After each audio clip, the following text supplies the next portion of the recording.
Avez-vous déjà pénétré dans une pièce et, avant même de vous asseoir, tout semblait différent? Personne ne s'est tourné pour vous regarder. Personne ne vous a salué. Personne n'a même prononcé votre nom. Mais pourtant, quelque chose a changé. La pièce s'est tue. L'air s'est alourdi. Les gens ont ajusté leur posture sans s'en rendre compte. Certains semblaient mal à l'aise. D'autres vous fixaient. Ce n'était pas dans votre tête. Ce n'était pas votre imagination. C'était votre aura. Elle est arrivée avant vos pas. Elle a parlé avant que vos lèvres ne bougent. Elle a envoyé un message silencieux. Indéniable, je ne suis pas ici pour me fondre. Je suis ici pour être vu, pour être ressenti. Carl Jung a dit un jour, la psyché transcende le corps. Ce qui signifie que vous n'êtes pas juste chair et os. Vous êtes vibration. Vous êtes présence. Vous êtes énergie. Et quand cette énergie est pure, puissante et alignée, vous n'entrez pas simplement dans un espace, vous le perturbez, vous l'agitez, vous l'éveillez. Vous devenez le type de personne qui expose silencieusement les faux et inspire les vrais à se lever. Ce n'est pas une question d'être bruyant, ce n'est pas une question d'être agressif. C'est une question d'être si réel que tout ce qui est irréel s'effrite autour de vous. Et dans cette vidéo, nous allons découvrir 13 signes qui prouvent que votre énergie n'est pas ordinaire. Elle est électrique, elle est perturbatrice, elle est divine. Alors, si vous vous êtes déjà senti hors de place, comme si les gens réagissaient à vous sans même savoir pourquoi, ce message est pour vous. Parce que peut-être, juste peut-être, vous n'êtes pas né pour vous fondre dans les pièces. Vous êtes né pour les transformer. Commençons. Chapitre 1. Votre présence est forte, Calrance et Worte. Même dans ce silence, avez-vous déjà pénétré dans une pièce et senti que l'air changeait? Personne n'a dit un mot. Aucune présentation n'a été faite. Pourtant, tous les regards se sont subtilement tournés vers vous.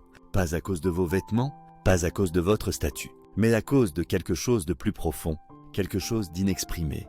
C'est la présence. Vous n'avez pas besoin de parler. Vous n'avez pas besoin de vous expliquer. Car lorsque votre énergie est alignée, votre silence est plus fort que le bruit. Les gens vous ressentent avant de vous entendre. Ils perçoivent quelque chose de différent, quelque chose de réel. Et c'est le genre de présence qui n'a pas besoin d'approbation pour exister. Ils ne connaissent peut-être même pas votre nom, mais ils se souviendront de la façon dont votre présence les a fait se sentir puissants, calmes, curieux, peut-être même menacés.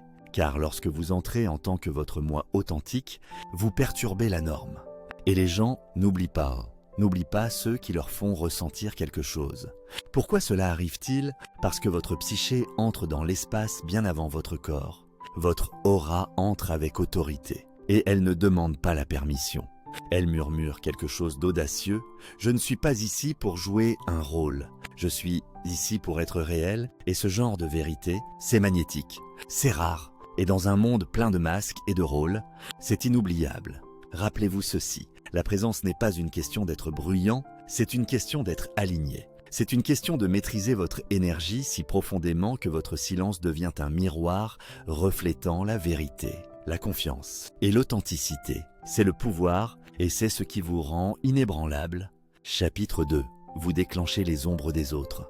Vous êtes-vous déjà demandé pourquoi certaines personnes vous admirent tandis que d'autres semblent mal à l'aise en votre présence, même sans un mot échangé? Pourquoi certains se penchent avec curiosité, tandis que d'autres reculent avec jugement, ou même une hostilité subtile? Voici la vérité. Et elle pourrait vous choquer. Vous ne faites rien de mal. Vous êtes simplement réel. Et dans le monde d'aujourd'hui, l'authenticité est une révolution. Voyez-vous, lorsque vous entrez dans une pièce avec de la clarté dans les yeux et de la vérité dans l'esprit, vous n'avez pas besoin de dire un mot pour avoir un impact. Votre présence seule devient un miroir qui reflète ce que les autres ont évité en eux-mêmes. Et pour beaucoup, c'est terrifiant parce que votre honnêteté, elle désarme. Votre confiance, elle déstabilise. Votre énergie brute, sans excuse, menace les masques qu'ils portent soigneusement depuis des années. Ils voient en vous ce qu'ils ont autrefois réduit au silence en eux-mêmes. Ils ressentent en votre présence ce qu'ils ont essayé de cacher, leur propre ombre. Et dès que votre lumière la touche, l'inconfort commence. Vous ne cherchez pas à déclencher qui que ce soit. Vous ne cherchez pas la confrontation, mais votre énergie est trop honnête, trop éveillée, trop pure. Et dans un monde accro aux filtres et aux façades, cette honnêteté devient une menace silencieuse. Chacun de nous porte une ombre. Carl Jung a dit un jour, c'est la partie de nous-mêmes que nous rejetons, réprimons, et enfouissons profondément. Mais voici le twist. Vous êtes le genre de personne qui, sans le savoir, amène cette ombre à la lumière, pas par la force, pas par le jugement, mais simplement en existant en tant que votre moi complet. Sans excuse, vous parlez avec conviction, pas parce que vous essayez d'être meilleur que les autres, mais parce que vous avez travaillé dur pour vous guérir. Vous marchez avec un but, pas pour intimider, mais parce que vous avez trouvé un sens à vos pas. Et quand des gens qui n'ont pas fait ce travail intérieur s'approchent d'un de vous, ils ressentent le contraste. Ils perçoivent l'écart émotionnel et soudain, leurs insécurités n'ont plus nulle part où se cacher. C'est alors que les projections commencent. Ils diront que vous êtes trop intense, trop confiant, trop direct. Mais ce qu'ils disent vraiment, c'est « je ne suis pas prêt à affronter ma propre ombre ». Et vous rendez cela impossible à ignorer. Mais ne vous rétrécissez pas, ne tamissez pas votre lumière. Vous n'êtes pas responsable de l'inconfort des autres. Vous n'avez pas choisi de déclencher leurs blessures. Vous avez juste choisi de guérir les vôtres. Et votre guérison met naturellement en lumière les endroits où les autres sont encore brisés. Ce n'est pas votre fardeau à porter, c'est leur invitation à grandir. Alors laissez-les regarder, laissez-les murmurer, laissez-les mal comprendre. Vous n'êtes pas né pour être plaisant, vous êtes né pour être puissant. Et dans cette vie, votre travail n'est pas de protéger les gens de leurs propres ombres, c'est de continuer à briller pour qu'ils réalisent enfin qu'il est sûr de regarder à l'intérieur. Votre présence est un appel au réveil, et seuls les éveillés comprendront votre langage. Chapitre 3, les animaux, les enfants et la nature gravitent envers vous. Avez-vous déjà remarqué comment le monde réagit à vous quand personne ne regarde ? Un chat errant se blottit près de vos pieds, un enfant que vous n'avez jamais rencontré vous sourit avec aisance. Même le vent semble plus doux lorsque vous marchez seul. Ce n'est pas une coïncidence, c'est de l'énergie. Et contrairement aux humains qui jugent par les apparences, les réalisations ou le statut, les animaux, les enfants. Et la nature ne tombe pas dans les illusions. Ils ne lisent pas vos mots, ils lisent votre vibration. Ils ressentent si votre énergie est pure ou polluée. Ils perçoivent si votre présence est sûre ou chaotique, et lorsque votre aura est réelle, ancrée et calme. Ils répondent par la confiance, la paix et la connexion. Les animaux n'ont pas besoin d'explications. Ils savent quand le cœur de quelqu'un est gentil, les enfants n'ont pas besoin de référence. Ils savent quand la présence de quelqu'un est chaleureuse. La nature n'a pas besoin de performance. Elle s'aligne simplement avec ceux qui portent le calme dans leur âme. Et c'est vous, car votre aura n'est pas bruyante. Elle ne crie pas pour attirer l'attention. Elle ne feint pas le bonheur ou ne prétend pas être parfaite. Elle existe simplement dans la vérité. Et la vérité, sous sa forme la plus silencieuse, devient le langage le plus puissant sur Terre. Voyez-vous, le monde moderne est plein de bruit, de sourires faux, de rires forcés, de performances constantes. Mais lorsque vous entrez avec une énergie calme et réelle, vous devenez un sanctuaire dans un monde qui a faim de paix. C'est pourquoi les animaux restent près. C'est pourquoi les enfants se sentent en sécurité. C'est pourquoi les arbres semblent murmurer plus doucement lorsque vous êtes là. Parce que vous n'essayez pas de contrôler, d'impressionner ou de dominer. Vous êtes simplement et dans votre être. Il y a l'harmonie. Dans un monde plein de surstimulation, vous êtes le calme. Dans une société accro à la prétention, vous êtes l'authenticité. Dans un champ énergétique encombré de chaos, vous êtes l'alignement et le monde naturel répond à cela. Il s'incline devant cela, car la vérité n'a pas besoin d'être criée. Elle a juste besoin d'être ressentie. Alors ne sous-estimez jamais la validation silencieuse de la vie autour de vous. Parfois la manière dont un chien se détend en votre présence ou dont un enfant tend la main vers vous en dit plus sur votre âme que n'importe quels applaudissements de la foule ne pourraient jamais le faire. Vous êtes connecté, vous êtes ancré, vous êtes réel. Et le monde, surtout ses parties les plus pures, le ressent. Chapitre 4. Vous intimidez sans essayer. Vous n'entrez pas dans une pièce pour prouver quoi que ce soit. Vous n'êtes pas bruyant, vous ne cherchez pas la validation. Vous vous portez avec des yeux calmes, une respiration stable et une présence inébranlable. Mais soudain, l'atmosphère change.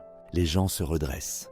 Ils rient un peu trop fort. Ils parlent un peu trop. Et au fond, ils deviennent mal à l'aise. Même si vous n'avez pas dit un seul mot. Pourquoi cela arrive-t-il ? Parce que dans un monde conditionné à respecter le bruit, votre silence devient un coup de force. Dans une culture obsédée par les apparences, votre authenticité devient une menace.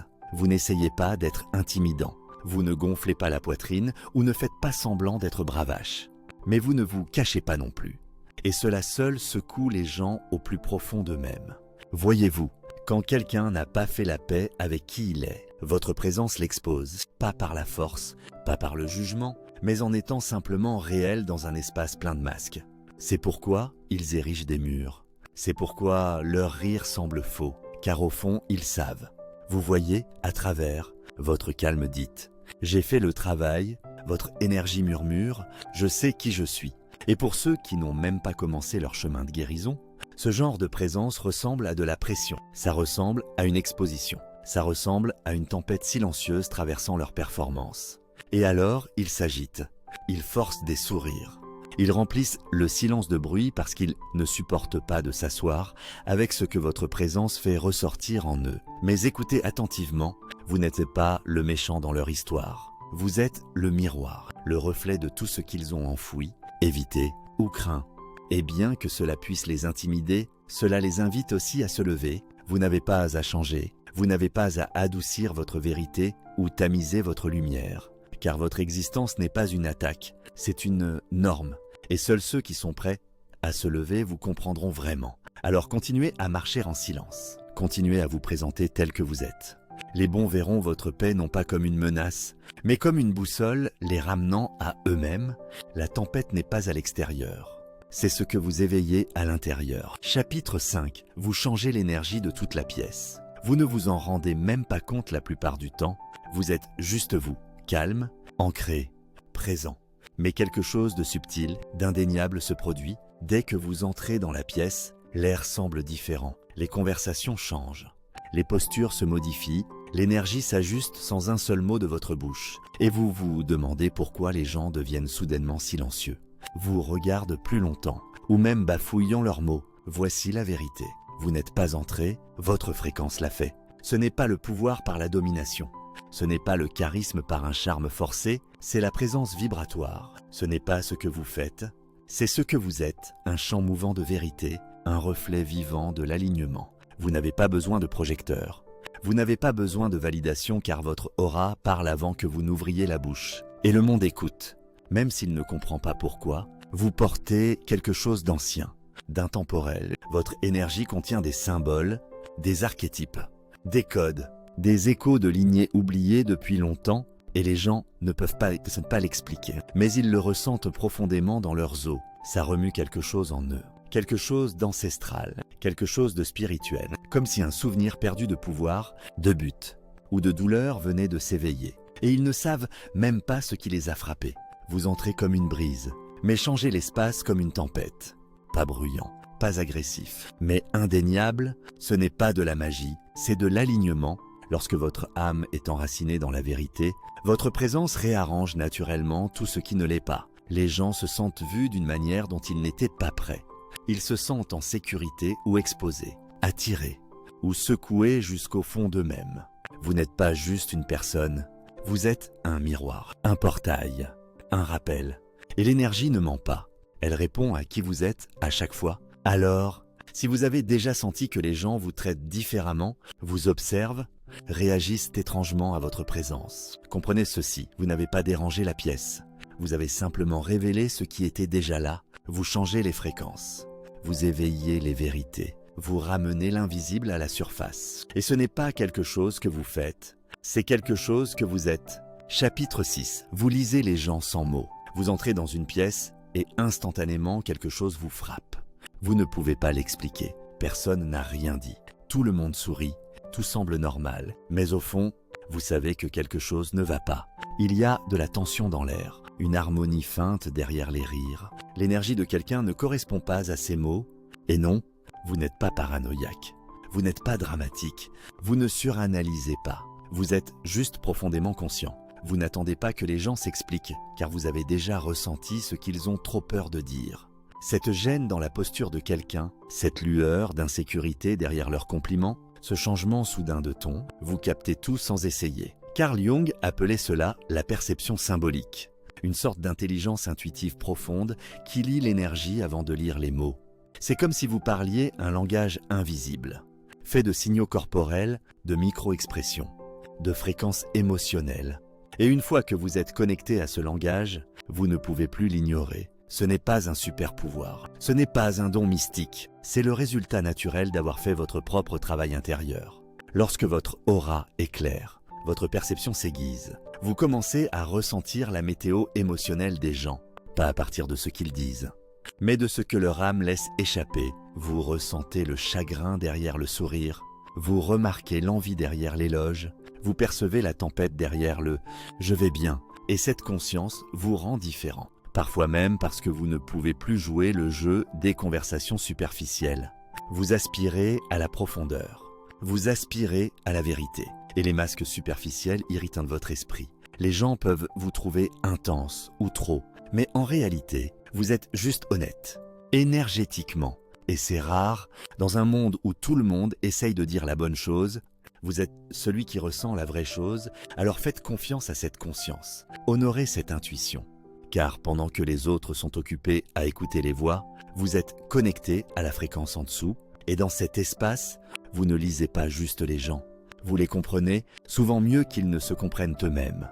Chapitre 7. Les conversations superficielles vous épuisent. Vous souriez poliment. Vous hochez la tête au bon moment. Vous lancez même un « ouais, la météo est folle aujourd'hui ». Mais au fond, vous êtes épuisé. Pas parce que vous êtes timide, pas parce que vous êtes asocial, mais parce que chaque mot insignifiant érode votre âme. Parler des drames de bureau, des ragots de célébrités, prétendre s'intéresser à ce que le chat de quelqu'un a fait ce matin, ça vous vide physiquement parce que votre esprit n'a pas été conçu pour des conversations vides. Votre champ énergétique aspire à la substance. Vous ne voulez pas parler des gens, vous voulez parler avec les gens de leurs rêves, de leurs blessures, de leur but, de leur peur. Vous voulez savoir ce qui les tient éveillés la nuit, ce qui met leur âme en feu, quelle partie d'eux-mêmes ils ont cachées au monde. Vous voulez du vrai, vous avez besoin de vrai parce que votre présence appelle la présence. Et dans un monde plein d'interactions en pilote automatique, vous êtes né pour ressentir, pour connecter, pour éveiller. C'est pourquoi les conversations superficielles ressemblent à des parasites dans votre fréquence. Ce n'est pas juste ennuyeux, c'est étouffant.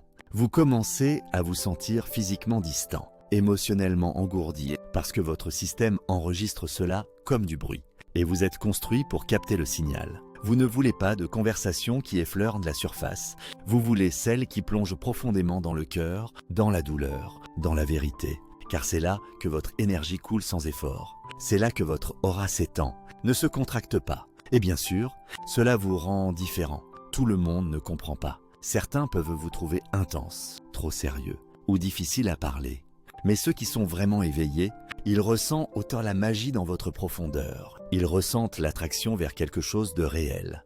Et quand vous trouvez ces âmes qui parlent le même langage tacite, la conversation, ça ressemble à la maison. Alors non, vous n'êtes pas asocial. Vous êtes juste allergique au faux. Vous n'êtes pas fait pour vous fondre dans le bruit. Vous êtes fait pour faire écho à la vérité dans un monde affamé de sens. Chapitre 8. Les gens projettent leur obscurité sur vous. Votre lumière n'est pas bruyante. Vous ne vous promenez pas en essayant de prouver quoi que ce soit, mais lorsque vous entrez dans une pièce, quelque chose change. Pas seulement l'atmosphère, mais les gens, leur ton, leur énergie, leur comportement, ça change.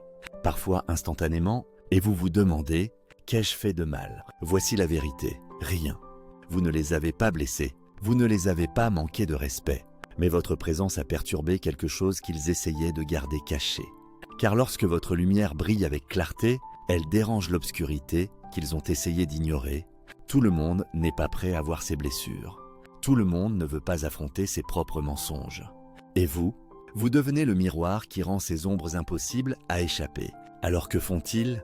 Certains projetteront une haine soudaine, une jalousie subtile, un silence froid. Ils déformeront vos mots, douteront de vos intentions, se moqueront de votre esprit, non pas à cause de qui vous êtes vraiment, mais à cause de ce que vous représentez inconsciemment. Vous êtes une bombe de vérité ambulante, vous défiez la performance, vous interrompez l'illusion, vous portez une énergie qui ne peut être manipulée. Et cela effraie les gens. Vous ne jouez pas de jeu, vous ne portez pas de masque. Vous ne prétendez pas, et cela rend ceux qui le font profondément mal à l'aise. Ils vous regardent et se sentent exposés car dans vos yeux, ils voient tout ce qu'ils ont enfoui. En votre présence, ils ressentent tout ce qu'ils ont réprimé. vous déclenchez leur tempête intérieure sans lever le petit doigt. Et alors ils s'éloignent.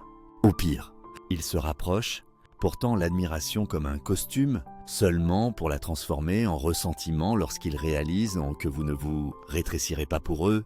Mais ne laissez pas cela vous changer. Ne commencez pas à remettre en question votre valeur parce que quelqu'un d'autre ne pouvait pas affronter la sienne. Vous n'êtes pas responsable de leur projection. Vous êtes seulement responsable de rester aligné avec votre vérité. Rappelez-vous, plus la flamme est brillante, plus les ombres qu'elle projette sont nettes. Et vous, mon ami, vous n'êtes pas censé tamiser juste pour que les autres se sentent en sécurité dans leur obscurité. Vous êtes ici pour les réveiller. Et parfois, cela signifie qu'ils fuiront avant de se lever. Laissez-les. Vous n'êtes pas ici pour être aimé de tous. Vous êtes ici pour être réel. Chapitre 9. Votre silence est plus fort que leur bruit. Vous n'élevez pas la voix. Vous n'interrompez pas. Vous n'essayez pas de dominer la pièce, car vous avez appris quelque chose que la plupart des gens n'apprennent jamais. Le silence est le pouvoir. Et votre silence, il rugit. Vous ne luttez pas pour être entendu, car vous n'en avez pas besoin. Vous ne suppliez pas pour être compris, car vous êtes déjà en paix avec vous-même. Et tandis que le monde s'agite pour l'attention, les applaudissements et l'approbation, vous restez immobile, ancré, présent, inébranlable. Ce silence, il dit plus que 1000 mots ne pourraient jamais le faire. Il dit « Je ne suis pas ici pour jouer un rôle, je n'ai pas besoin de prouver ma valeur. J'écoute, j'observe et je vois tout. » Et cela terrifie les gens car la plupart parlent pour couvrir leur peur. Ils deviennent bruyants quand ils sont insécures. Ils remplissent l'espace de bruit car le silence les expose, mais vous avez fait la paix avec le calme. Vous êtes le calme. Votre silence n'est pas passif. Il est actif, il est puissant. Il confronte, il défie, il révèle, il force les gens à se confronter à eux-mêmes. Ils prendront votre silence pour de l'arrogance ou penseront que vous êtes distant, détaché, indifférent. Mais en réalité, vous êtes juste connecté à une fréquence différente. Une fréquence qui n'a pas besoin de bruit pour détenir le pouvoir. Votre aura a déjà parlé. Votre énergie est déjà entrée. Votre présence a déjà changé l'espace. Vous n'avez pas besoin de parler plus fort que quiconque car, tandis que d'autres essaient d'être la voix la plus bruyante, vous êtes déjà devenu la présence la plus profonde. Alors restez silencieux, pas par peur, mais par maîtrise. Car lorsque votre silence porte la vérité, même la foule la plus bruyante finit par se taire. Chapitre 10. Vous attirez le vrai ou repoussez le faux instantanément. Il n'y a pas de juste milieu avec vous.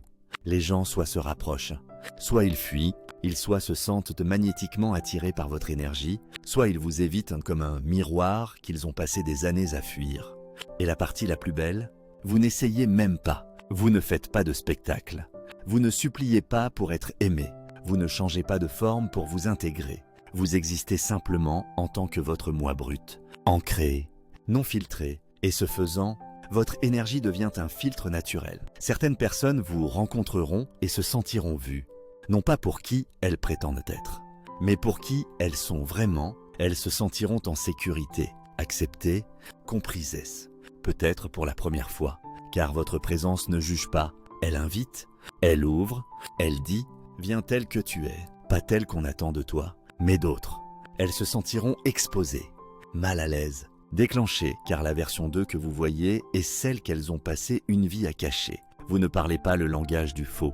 Alors quand les gens se présentent avec des masques, avec de la performance, avec de la manipulation, votre aura dit doucement « Non merci ». Elle ne crie pas, elle ne repousse pas, elle ne correspond tout simplement pas, et l'énergie ne ment jamais. Alors, même s'ils ne comprennent pas pourquoi, ils se sentent mal à l'aise autour de vous. Leur âme sait. Vous n'êtes pas quelqu'un qui tolère le faux, vous repoussez ce qui n'est pas aligné et vous attirez ce qui est réel. Votre énergie dit que seuls les vrais peuvent entrer. Non pas parce que vous êtes meilleur, non pas parce que vous êtes froid, mais parce que vous avez travaillé trop dur pour protéger votre paix et votre âme n'a plus d'espace pour quoi que ce soit qui la menace. C'est votre don, votre boussole interne. Votre bouclier invisible. Ça vous sauve de la trahison, ça vous épargne du temps perdu, ça attire les âmes rares qui peuvent vous rencontrer à votre profondeur et éloigne le bruit qui ne méritait jamais votre lumière en premier lieu. Alors si des gens s'éloignent de vous sans raison claire, laissez-les. Ce n'était pas un rejet, c'était la résonance qui faisait son travail. Vous n'êtes pas ici pour être aimé de tous. Vous êtes ici pour être trouvé par les vrais. Chapitre 11. Vous portez le calme d'un guerrier. Vous n'avez pas besoin de vous vanter. Vous n'avez pas besoin de vous pavaner. Il n'y a pas besoin de déclarations bruyantes ou d'ego gonflés, car la manière dont vous vous tenez dans le silence parle plus fort que les cris de la plupart des gens ne pourraient jamais le faire. Votre calme n'est pas passif. Ce n'est pas le calme de quelqu'un qui n'a jamais lutté, c'est le calme de quelqu'un qui est passé par l'enfer et n'a pas seulement survécu, mais évolué. Vous avez affronté des tempêtes qui auraient pu vous briser. Vous avez traversé des nuits si sombres que votre propre souffle ressemblait à du tonnerre. Vous vous êtes assis seul avec vos ombres. Pas pour fuir, pas pour combattre, mais pour comprendre. C'est pourquoi votre énergie est si ancrée, tandis que votre présence apaise la pièce ou la secoue, selon qui regarde. Vous n'avez pas besoin de prouver que vous êtes fort. Vous êtes fort car vous avez rencontré les parties les plus profondes de vous-même et n'avez pas fléchi. Vous avez appris l'art de la guerre intérieure. Vous êtes même mort et êtes né à nouveau mentalement, émotionnellement, spirituellement, et maintenant votre paix est le pouvoir. Les gens le ressentent. Certains le respectent. Ils voient la profondeur silencieuse dans vos yeux et pensent. Cette personne a traversé quelque chose. Ils se sentent en sécurité près de vous. Ils écoutent plus attentivement quand vous parlez, car vos mots ont du poids. D'autres, ils le craignent car ils n'ont connu que le pouvoir qui crie, pas le pouvoir qui respire. Ils ne comprennent pas comment quelqu'un d'aussi immobile peut être aussi fort, comment quelqu'un d'aussi doux peut être aussi intouchable. Mais personne ne l'oublie, car le calme d'un guerrier n'est pas commun. Il est gagneux, et il rayonne d'une manière que le monde ne peut pas imiter. Alors ne prenez jamais votre douceur pour de la faiblesse, votre retenue est la force, votre calme est la stratégie. Votre paix est le produit de chaque bataille que vous avez jamais affrontée et gagnée sans que personne ne le sache. Vous n'avez pas besoin d'épée, vous êtes l'arme, aiguisée par la douleur, proliée par la sagesse, alimentée par la vérité et votre calme. Ce n'est pas l'absence de guerre, c'est la présence de quelqu'un qui sait exactement qui il est et n'a plus besoin de se battre pour le prouver. Chapitre 12. Vous guérissez sans essayer. Vous n'avez pas à dire la chose parfaite. Vous n'avez pas besoin d'un titre, d'une étiquette ou d'une licence de thérapeute. Car lorsque les gens sont autour de vous, ils se sentent plus légers, plus calmes, plus vus, plus eux-mêmes, et la partie folle, vous n'essayez même pas. Votre énergie fait le travail. Elle crée un espace qui dit « Tu n'as pas à prétendre ici, tu peux souffler maintenant. Tu es en sécurité. » Voyez-vous, la plupart des gens se promènent avec des blessures invisibles, des cœurs pleins de choses non dites, des sourires couvrant des batailles qu'ils ont peur de perdre. Mais lorsqu'ils entrent dans votre présence, quelque chose en eux se relâche. Les masques commencent à se fissurer, les murs commencent à s'abaisser, et pour la première fois depuis longtemps, ils ont l'impression de pouvoir simplement être « c'est votre médecine ». Ce n'est pas dans ce que vous dites, c'est dans ce que vous portez, un calme, une profondeur, une fréquence de vérité qui atteint les gens là où les mots ne pourraient jamais. Mais voici ce qui rend cela encore plus puissant. Votre énergie ne fait pas qu'apaiser, elle éveille. Vous faites sentir les gens en sécurité. Oui, mais vous les faites aussi se sentir vus. Et quand quelqu'un est vraiment vu, ses illusions commencent à s'effondrer. Ces mensonges ne peuvent plus respirer. Ces histoires non guéries commencent à trembler. Et cela peut être terrifiant pour eux, car bien que vous guérissiez sans effort, vous défiez aussi sans intention, vous déclenchez la réflexion, vous ramenez les vérités à la surface. Vous inspirez les gens à abandonner le jeu. Même quand ils ne sont pas tout à fait prêts à affronter ce qui est en dessous, certains vous en remercieront, d'autres s'éloigneront. Mais personne ne part inchangé, car la guérison n'est pas toujours douce. Parfois, elle ressemble à être fissurée. Et votre présence a une manière de le faire doucement, mais profondément. Alors ne sous-estimez pas votre don. Vous n'êtes pas né pour réparer les gens. Vous êtes né pour leur rappeler leur pouvoir. Et simplement, en étant qui vous êtes, vous faites en sorte que les gens se souviennent de qui ils sont vraiment. C'est la guérison la plus rare de toutes. Chapitre 13. Vous êtes né pour perturber ce qui est faux. Vous l'avez probablement ressenti toute votre vie, cette étrange tension dans les pièces où tout le monde prétend. Les sourires faux, les conversations forcées, les dynamiques superficielles. Et au fond, vous saviez que vous n'apparteniez pas là. Pas parce que vous êtes défectueux, pas parce que vous êtes brisé, que vous êtes brisé, mais parce que vous n'étiez jamais censé vous fondre. Vous êtes né pour vous démarquer en vous tenant dans votre vérité. Vous n'êtes pas fait pour être poli face aux mensonges. Vous n'êtes pas conçu pour vous rétrécir, pour garder les autres à l'aise. Vous êtes venu ici pour réveiller les gens, pour secouer les systèmes construits sur l'illusion, pour rappeler l'âme à la maison. Même si cela signifie devenir la tempête qu'ils n'ont jamais vue venir, votre aura, elle ne brille pas seulement, elle perturbe. Elle entre silencieusement, mais elle réarrange toute la fréquence d'un espace. Pas parce que vous essayez d'être dramatique, mais parce que votre vérité expose ce qui est faux simplement en existant. C'est pourquoi certains vous aiment instantanément et d'autres ne peuvent pas vous ne peuvent pas vous supporter sans savoir pourquoi. Car votre énergie menace tout ce qui est construit sur la performance. Votre présence remue ce qui était endormi. Vous ne laissez pas les mensonges respirer facilement. Vous ne laissez pas les masques s'installer confortablement. Vous n'avez même pas besoin de les dénoncer. Vous êtes, et c'est suffisant pour faire sentir le faux vu, exposé, instable car vous représentez quelque chose de rare, quelque chose de sauvage, quelque chose de réel. Et le réel est dangereux. Dangereux pour les zones de confort, dangereux pour la conformité, dangereux pour quiconque se cache de son propre reflet. Vous n'êtes pas né pour être neutre. Vous êtes né pour être transformationnel. Et la transformation ne se fait pas par le silence et les bavardages. Elle se fait par la perturbation, par une énergie qui refuse de jouer morte. Alors ne ternissez pas votre tranchant, n'adoucissez pas votre feu. Vous êtes ici pour perturber le faux, pas pour faire la paix avec lui, car chaque fois que votre aura entre en collision avec l'illusion, la vérité gagne. Et le monde a besoin de plus de cela, de plus de vous. Si ce message a touché quelque chose de profond en vous, sachez que ce n'était pas juste du contenu, c'était un miroir. Et vous étiez destiné à le voir. Vous vous êtes toujours senti différent, trop intense, trop émotionnel, trop réel pour ce monde de masques superficiels. Mais ce n'est pas un défaut, c'est votre but. Vous n'êtes pas né pour vous fondre. Vous n'êtes pas conçu pour être du bruit de fond. Vous êtes né pour rayonner, pour éveiller, pour remuer, pour secouer ce qui est endormi. Et ce faisant, faire en sorte que le monde entier affronte ce qui la fuit. Alors arrêtez de vous excuser pour votre présence. Arrêtez d'éditer votre vérité pour correspondre à leur confort. Laissez-les regarder, laissez-les murmurer, laissez-les mal comprendre. Ce n'est pas votre fardeau, c'est leur réveil. Mais promettez-moi une chose, ne tamisez jamais votre lumière juste pour protéger les ombres de quelqu'un d'autre. Car votre énergie, elle, n'a jamais été destinée à être cachée. Elle était destinée à être ressentie, bruyante, brute et réelle. Et si cette vérité a remué quelque chose en vous, si elle vous a rappelé qui vous êtes vraiment, aimez cette vidéo, partagez-la avec quelqu'un qui doute de sa propre lumière. Et abonnez-vous car votre énergie, elle n'est plus seule.